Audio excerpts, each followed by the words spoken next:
Visiting Morocco has truly been an eye-opener for me. For someone from the Philippines who's never been to this part of the continent, I find its arid landscape and timeless culture nothing short of captivating. I find it fascinating just looking at the contrasting colors of a clear blue sky hanging over the dry and orangey fields. Whether it be just getting lost around the Medina souks or taking a bumpy camel ride pretending to be an Arabic highborn, these unique experiences that I've made here will permanently live inside my heart. And the people here are warm and welcoming. If there's one thing that I personally value when traveling, it is without a doubt hospitality, as it attracts everything that is positive. And most of the time, it comes with a lovely glass of fresh mint tea. If you're looking into visiting Morocco or just simply being curious, I will share to you my own experiences through this video, hoping it would give you a little bit of insight about its food, culture, people, and everything in between. Located about 3 hours drive from Marrakech, Ait Benhaddou is a historic fortified village. It is nestled on the slopes of a hill next to the Onilla River. It was a known trade route for people in caravans who travel between the Sahara and Marrakech. As you may already know, this is the location where famous films and TV series such as The Mummy, Gladiator, and Game of Thrones were filmed, to name a few. Just by looking at it, I feel like I'm warped back to a different century. Their walls and houses are made of clay and straw. It is actually surreal to see this entire place made of it. As I walk along their narrow pathway and their ascending steps, the feeling of going back in time grew stronger. Here, I had a chance to briefly know the Berber tribe. They have their own language and cultural traditions. Some are nomadic, while others aren't, and they're a mix of Muslims, Christians, and Jews. Our Berber tour guide said that this place was once a thriving cultural, philosophical, and religious mixing pot. People here are rather free and lives a basic and fulfilling life in commune with nature. We were invited to the house of our tour guide, who happens to be living inside this village, like all his ancestors before him. It honestly makes you wonder how this place used to be full of life, like in the movies. At present, there are only several families left who decided to remain and live inside this walled village, choosing to preserve their own way of life. This village doesn't have electricity and modern water system. Definitely, I feel deeply touched by this experience and had left me a little bit philosophical than I was before when I entered this village. Maybe I was just tired or hungry, maybe both, I'm not sure. If you're in Marrakech, you should experience at least once going to their bustling main square located at the center of the Medina. You can't miss it if you're in the old city, as all main roads lead to it. The square is called Jemaa El-Fnaa. It is a square and also a marketplace. It is a place where locals gather to trade and socialize. It is a popular place for unknowing tourists to spend or donate unnecessary money. I know, because I was one of them. Here, I enjoyed spending on food and drinks. It's either everything just looks so yummy or enticing to me, or the people asking me to give their food a try is just convincing enough. Nonetheless, I had to try their tangia. I have already made my mind up before I even landed on Morocco. By cooking it in low fire over a long period of time, the meat ends up, as you can see, super tender. It literally melts in your mouth. And it's not just about the texture. The taste is packed with savory mix of spices and buttery taste. I actually don't fancy spices, let alone something foreign to me. If I had eaten this at my own place, this wouldn't last long and will surely involve plenty of rice. Aside from food, there are plenty of entertainers here on the square. You can easily tell as it is really loud out here. Listen to this as an example. That's what you will be hearing if you're here. You can see Berber people with drums and other musical instruments, as well as snake charmers with their magical flutes, luring in hypnotized tourists. Make no mistake of taking your phone out and pointing it at them if you don't intend to pay them for their services, just like these two tourists judging from all their body language. There's a lot you can do here.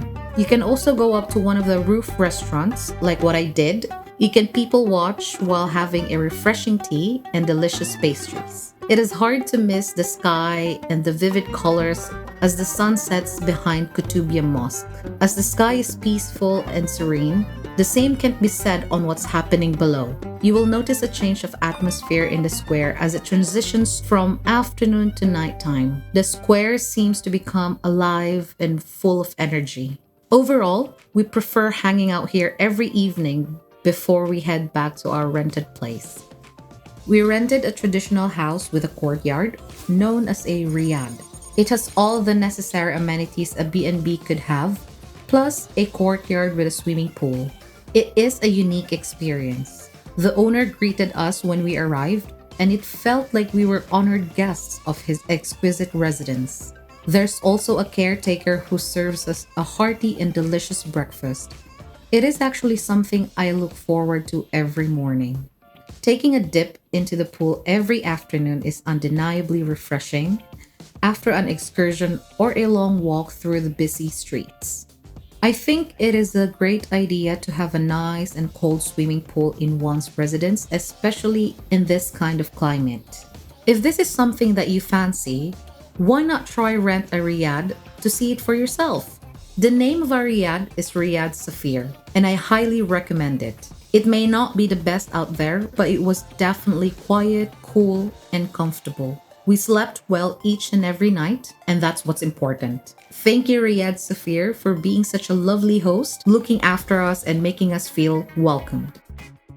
One of the many daytime excursions from Marrakech is a trip to Essaouira, a coastal city. It is about 3 hours drive from Marrakech, and it boasts fresh seafood. I tend to adore seafood, so it is a no-brainer for me.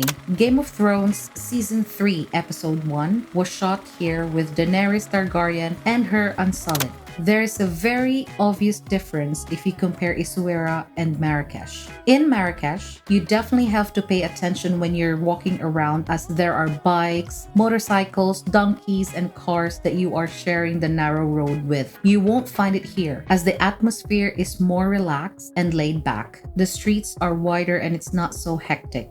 I could not wait any longer to eat seafood, so I immediately looked for one. There's plenty around offering seafood, but I just picked a place where I could eat in peace. The grilled lobster only costs.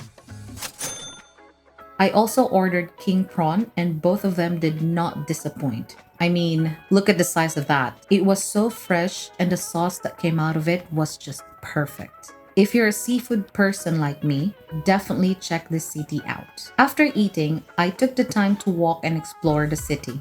You can definitely tell that they have quite a lot of seafood here, as the smell of the sea bounty is ever present, wafting together with a fresh sea breeze. My only complaint is that we did not have enough time to explore every nook and cranny, especially in terms of local food. Maybe spending 2 or 3 days would have been more appropriate. There's one wildlife I can think of when I think of deserts. A wildlife that humans use for travel and transportation. I saw that a camel ride being offered as one of the excursions, so I did not hesitate to try it. When we got there, we were asked to change to their traditional blue outfit, which really stands out if you're out there. The camels were all lined up and ready to ride out into the desert. Although it was a bit tricky for me to get up and sit on the camel, as you can feel the camel trying to get its balance with all the ropes attached to it, as well as the heavy sandbag on its back, which acts as a seat cushion. Whenever the camel steps forward with one leg, you can feel your weight shift to one side, and together with it is your hip. But after a while, you get used to it. I feel that now I am comfortable with my camel, and hopefully the same same could be said on his side. We passed through plants and vegetation. It was like I was part of a caravan, and I am lucky as I was the one at the front, leading the trail. I think I enjoyed it more than everybody else there. The camel ride experience was truly remarkable. There are such gentle giants. I wish I could have fed them, the very least just to return the favor. After the ride, we were offered a Moroccan tea and refreshments. In all honesty, I'm really not much of a tea person, but definitely Moroccan tea is growing in on me and is actually soothing as well as rewarding. I know myself enough to know that I am not an adventurous eater. I'm in fact a picky eater. However, I can't leave Marrakech without trying its food delicacies. Maybe I'll try a few of them. I did not even know how I managed to get here, but more of that part later. Does fruit counts? So I saw a person selling a fruit that I haven't seen before. It is like a cactus fruit. It is called prickly pear if I'm not mistaken. I had a jammed prickly pear bought in Malta before, so I tried it. And it is not expensive, so why not? I actually like the taste of it. There's a planty, stemmy taste to it, similar with the dragon fruit but less the sweetness. It has many tiny seeds in it and it is soft and easy to chew. I could see myself eating this fruit all day. Another one is an old favorite of mine, dragon fruit. I like that you can just eat it easily here in Marrakech. I will definitely look forward to bumping into one for a nice treat. While we were getting to the main square, I have seen a familiar looking food in the shape of a triangle. I immediately thought of lumpia, but I did not get my hopes up. It is called briwat, and I ordered 2 of it, 1 cheese and 1 chicken. As I bit, I did not expect it to contain vermicelli noodles in it. It was actually a nice touch to it, just the right size for a street food. I like the cheese better than the chicken though. This donut that I have tried as well did not disappoint. It's just a good old-fashioned fluffy oily donut with sugar on it. No other drama. In the square, you will find these fruit juice vendors all over it. They will do their best to catch your attention to convince you to buy. One even tried to greet me in Japanese. Arigato! Arigato! That's how tight their sales competition is. I always try to resist not to buy, but I couldn't because the weather is making me thirsty all the time. I guess it's better to be hydrated than have a heat stroke or suffer dehydration or something. Just be careful that if you do buy from them, make sure that they don't add water into it. It has to be pure fruit juice. It is not unusual for tourists here to get the runs, and I suspect it could be the water that they use. So just be safe so you can enjoy the rest of your holiday the way you wanted it. While we were walking around the square, I have seen people sitting down and looking like they were eating a snail. They seemed to be really into it, so I got curious. I don't know what got into me. Maybe I just wanted to dare myself. So I sat down and gave it a try. It gave me a different feeling when I saw it closer, that I was about to devour this poor snail. When I tasted it, it was actually not bad as I expected it. It was rubbery and the taste was more of like an herbal medicine. The overpowering taste could be due to the herbs and spices it was marinating itself with. Surprisingly, we were able to finish it much to the surprise of the vendor as well as the locals who sat and ate alongside with us. I'm not sure if I will be brave enough to dare myself the next time I see it. If you want to experience the rush of navigating through a labyrinth of shops and traders, I suggest that you go to the souks found in Old Medina. There is some degree of achievement that you will feel if you are able to find your way around the maze of narrow and winding alleyways. Traders will try to get your attention and try to sell you their products. Here you can find their local products being sold, shiny jewelries and accessories that are eye-catching, traditional clothes and handmade items perfect for souvenirs. Their ever-famous spices which I know nothing about. I truly wonder what they taste like and if it's something that I would actually like. There are also a wide array of tea leaves. One shop also sells home remedies in treating different ailments. Just a word of advice. You need to be vigilant when you are in the souks. I have heard of stories of people being scammed or something equally bad. Being paranoid has its perks after all, as there was no bad experiences while I was meandering around clearly looking like a little lost tourist. You can find many important landmarks and historical sites. I will be highlighting some of those that I personally believe had left quite a lasting impression on me. These are Bahia Palace, Musée de Marrakech, Ben Yusuf Madrasa, and Jardin Majorelle. Jardin Majorelle is a 1-hectare botanical garden and it was created by a French Orientalist back in 1923. It was later bought by Yves Saint Laurent with the intention of restoring and improving it. Here you can see variety of plants and trees masterfully landscaped. I would love to have something close to this at my own place if I win the lottery someday. But I don't play the lottery though. The garden is known for its blue house, and I think it is the most photographed part of the visit. A quick Instagram search about Marrakech would immediately show you photos of this blue house. There's a long queue for it though, if you really want to get that perfect photo. Just a little FYI, when YSL passed away, his ashes were scattered around this garden. That really tells me how much this garden truly meant to him. Would that be enough to convince you to visit this place?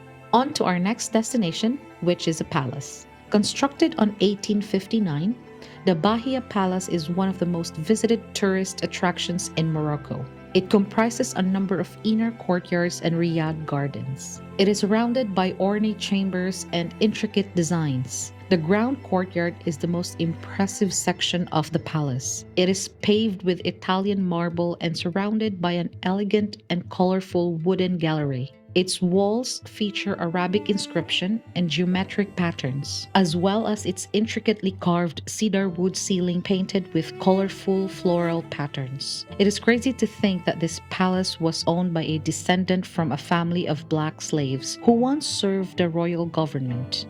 Functioning today as a historical site, the Ben Yusuf Madrasa was the largest Islamic college at its height and is widely recognized as the pinnacle of Moroccan architecture. I mean, this place really gives me goosebumps. Not because it is scary, but the elaborate architecture of the place is nothing I have ever seen. You can see cedar wood carpentry everywhere and the marble flooring is very elegant. Just above the doorway, you can find a honeycomb-like sculpting preparing the visitor for a grand revelation. In the middle of the courtyard, there lies a large, shallow, reflective pool, such a symbolic centerpiece, a water basin at the very heart of the college. On the second level, you can find the dormitories for the scholars who used to study here. So this is what colleges used to look like in the Arab world before. It seems really peaceful and conducive for both prayer and learning. This place truly left me in awe. By visiting the Kingdom of Morocco and learning about its rich history, I was truly inspired to learn more about the Arabic world. As I mentioned at the start, I have never been to this part of the continent, nor being knowledgeable of this side of the world. Despite that, I am truly grateful that my visit to Morocco has been nothing but inspiring. So enchanted that I will be bringing the habit of drinking a mint tea in the afternoon while reminiscing about my travels here. Thank you for subscribing, and I'll see you in my next video.